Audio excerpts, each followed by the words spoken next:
बच्चे तो आजकल बिल्कुल भी नहीं हाथ लगाते इन चीज़ों को, देखते भी नहीं है। आत्मा का स्वरूप क्या ये समझे बिना ही भेड़ियों की तरह काम करने चल पड़े। पता ही नहीं चला कि जीवन का लक्ष्य क्या है और मौत का समय पास आ गया। कुछ तो सोचो बाबा। मनुष्य खाता है पेट भरने के लिए, कमाता है जीवित रहने के लिए और ईश्वर का भजन करता है आत्म तत्व को समझने के लिए। 3 काम तो तुम करते हो, चौथा भूल जाते हो। कमाते हो, खाते हो, जीवित रहते हो, लेकिन चौथा सबसे जरूरी काम भूल जाते हो। देखो भगवान क्या कहते हैं, कर्मण्येवाधिकारस्ते मा फलेषु कदाचन। तेरा कर्म में अधिकार है, फल में नहीं। कर्म करना तुम्हारा कर्तव्य है, वह देगा तो देगा, ठीक है। जब हमें फल ही नहीं चाहिए तो हम कर्म क्यों करें? बोले फिर आलसी हो जाएगा, समाज के लिए भार हो जाएगा। इसलिए कर्म करना जरूरी है, बल्कि इच्छा नहीं रखनी। कई लोग माला फेरनी छोड़ देते हैं तो इसका कोई फल तो है नहीं, ये सोचकर भजन करो कि हमें फल चाहिए ही नहीं। आपका भजन कम नहीं हो सकता। भगवान ने हमें मनुष्य शरीर दिया है, इसलिए भजन करना है। इतने दिनों से माला जप रहे हो, इसमें कोई खास सफलता नहीं मिली। भजन करो, ना चाहने पर भी फल तुम्हें मिलेगा। जैसे चोरी करने वाला चोर के पाप का फल नहीं चाहता, लेकिन मिलता है। हत्या करने वाले हत्या के पाप का फल नहीं चाहता, लेकिन फल तो मिलता है। बचने की बहुत कोशिश करता है, देश छोड़कर भाग जाता है, पर पाप का फल मिलता है। इसी प्रकार तुम भजन करते हो, कुछ ना मांगो पर फल मिलता है। फल देगा, मांगोगे तो संसार के नाशवान भोग तुम्हें देगा, नहीं मांगोगे तो अपना स्वरूप तुम्हें दे देगा, अपना स्वरूप तुम्हें दे देगा। एक व्यक्ति ने बेटी की शादी के लिए 1000 रुपये उधार लेकर मकान गिरवी रख दिया। वह 10 वर्ष तक ब्याज ना दे सका। मालिक ने पूछा, कुछ भी नहीं दिया। तब उसने जवाब दिया कि प्रतिकूल परिस्थितियों में वह कर्जा नहीं दे सकता, वह कर्जा दिए बिना बनना नहीं चाहता है, इसलिए आप ये मकान भी रख लो। हमारे संत और ग्रंथ कहते हैं कि जब भगत भजन करता है और उसका फल नहीं चाहता तो भजन का ऋण भगवान पर चढ़ना शुरू हो जाता है। और जब तक बहुत समय तक भगवान का भजन करता रहता है और कोई फल नहीं चाहता तो भगवान कहते हैं, भैया तू मुझे ले ले, तू मेरा दर्शन कर, तू मेरे हृदय में आकर बस मुझे इस ऋण से पूर्ण कर दे, मेरा वैकुंठ ले ले, मेरे पास आ जा, जन्म और मृत्यु से छुटकारा पा ले। नहीं चाहोगे फायदे में रहोगे, चाहोगे तो थोड़ा मिलेगा। अगर तुम कुछ नहीं चाहते तो बहुत सारे मिलेगा। एक राजा ने मांगा तो नहीं था, मांगा नहीं था, सब कुछ मिला। एक राजा ने प्रदर्शनी लगाई, घोषणा कर दी, सुबह 8 से 10 बजे तक आने वाले व्यक्ति जो वस्तु उठा लेगा वह उसकी हो जाएगी। रात को 8 बजे से भीड़ लग गई। जैसे ही दरवाजा खुला, धक्का मुक्की शुरू हो गई।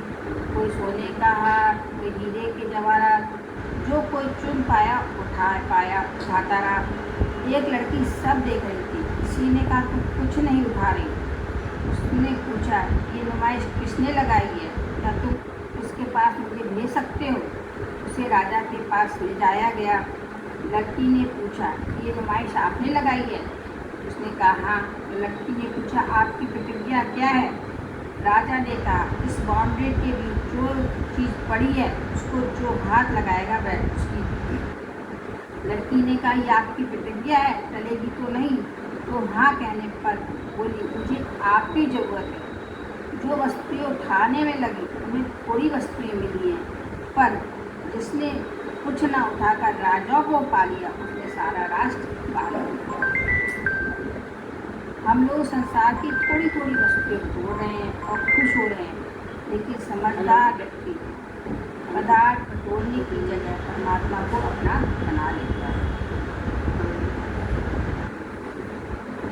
करोड़ों ब्रह्मांड उसके अपने हो जाते हैं, करोड़ों ब्रह्मांडों का मालिक हो जाता है। कर्म करो, फल की इच्छा ना करो, कभी भी फल की इच्छा ना रखना, कर्म फल पर आसक्ति भी ना रखना, आलसी भी नहीं होना। हनुमान जी को चाहिए कुछ नहीं लेकिन सेवा के लिए सदा सदा तत्पर। पर हम लोग कुछ लेना है तो सबसे आगे, कुछ करना है तो सबसे पीछे। सेवक वह जो कुछ मिले या ना मिले सदा साथ रहता है। एक और दृष्टांत की बात समझ आएगी। आपके पास 2 नौकर हैं, एक हर बार तनख्वाह बढ़ाने की बात करता है, दूसरा तनख्वाह देता ही नहीं पर हमेशा सेवा को तत्पर। कौन ज़्यादा अपना हुआ?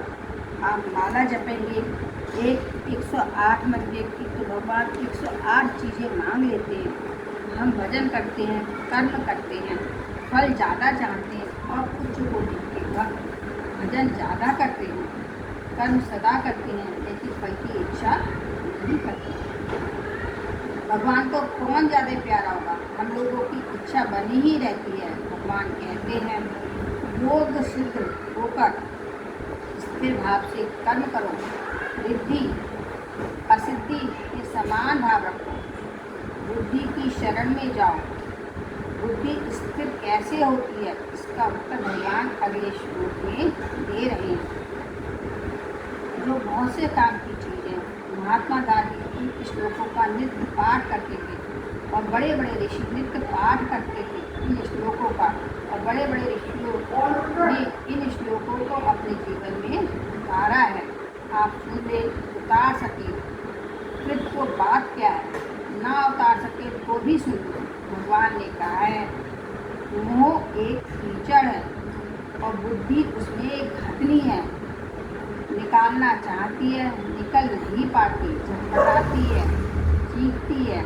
हमारे घर में रोटी की कमी नहीं है पर दिमाग में तनाव बहुत है। बुद्धि ऐसा पर्व है, बुद्धि ऐसी परिवार की ममता में फंस चुकी है कि बहुत कुछ आ जाने के बाद भी लगता है कुछ नहीं, और आए। गृहस्थ का कुआं ऐसा है जो कभी भरता ही नहीं। भागवत में दृष्टांत दिया है, किसान हर साल 2 बार फसल बीजता है और घास निकालकर फेंक देता है, लेकिन जब नए साल में जाएगा उतनी ही घास फिर पैदा हो जाती है। करोड़ों वर्षों से खेत बिक रहा है, घास निकाली जा रही है पर अभी तक घास समाप्त नहीं हुई। गृहस्थ जीवन भी ऐसा खेत है कि जिंदगी भर इसका पेट भरते रहो पर कोई ना कोई खाना खाली रहेगा, कोई ना कोई दुख तकलीफ आती रहती है और बुद्धि उसी से व्याकुल रहती है। बुद्धि स्थिर कैसे हो, शांत कैसे हो? कुरुक्षेत्र के मैदान में भगवान कृष्ण ने कहा है फार्मूला हम बता देते, मानना ना मानना आपकी मर्जी। अर्जुन ने तो मान लिया, आप भी अर्जुन की भांति छोटा बनकर बैठो। आप भी अर्जुन हो, अगर मान लो तो अर्जुन की तरह नष्टो मोह कह दो। मोह नष्ट हो गया, मानो जीवन सफल हो गया। करोड़ों रुपए कमा लो पर सफलता नहीं है। सफलता तो तभी है जब मोह की निवृत्ति हो जाए। जिंदगी में जितनी बीमारियां लगी हैं उन सबका कारण है मोह, और मोह से फिर काम, क्रोध, लोभ, ईर्ष्या, मद सब शाखाएं उसी से निकलती हैं। ये सब छाती को जला रहे हैं, फिर शांति कैसे मिले ठाकुर?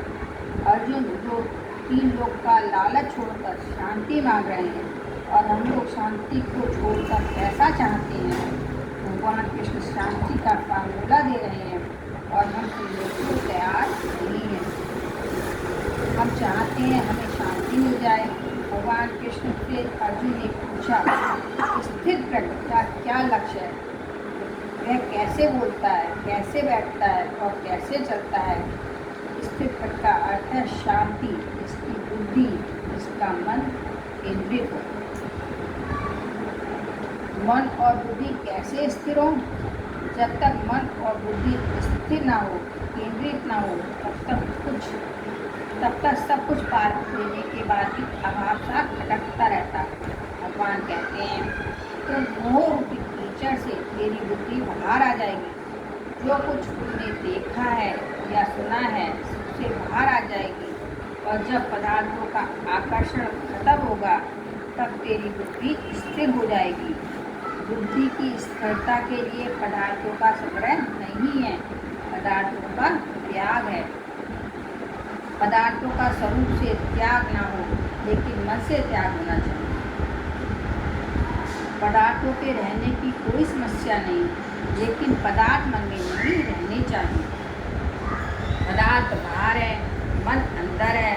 बाहर के पदार्थों को बाहर रहने दो और अंदर के मन को अंदर रहने दो। उसके बाद यदि कोई तनाव हो, शिकायत हो तो कहो। होता क्या है, बाहर के पदार्थों को तो हम अंदर ले जाते हैं और अंदर के मन को बाहर फेंक देते हैं। वहीं से तनाव शुरू हो जाता है। बाहर के पदार्थों को बाहर रहने दो और अंदर के मन को अंदर रहने दो। देखो तुम्हें कैसे शांति मिलती है। जब आप कहते हैं कि कथा में बहुत आनंद आया, इसका मतलब है कि आपका मन अंदर ही बैठा हुआ था, बाहर के पदार्थों का चिंतन नहीं हो रहा था, इसलिए विशेष आनंद आया। कथा सुनते हुए यदि आपका मन घर में बैठा हो तो कभी आनंद मिल नहीं सकता। बाहर के पदार्थ बाहर, अंदर का मन अंदर, तो शांति मिलती है। जैसे सब दिल में सीधा होकर ही प्रवेश कर सकता है, यूँ तो टेढ़ा चलता है, उसी प्रकार संसार में बुद्धि ने यदि ईश्वर को चलाना हो तो सीधा चलना पड़ता है। बुद्धि का सीधापन क्या है?